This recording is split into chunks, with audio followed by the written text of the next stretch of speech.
Le train touristique des Pignes heurté par un rocher entre Saint-Benoît et Anote.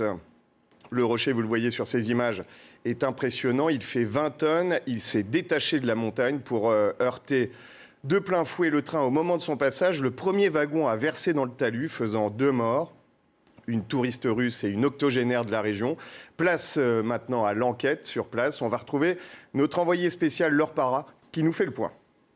La scène de l'accident est toujours aussi saisissante. L'avant du convoi est toujours plongé dans le ravin.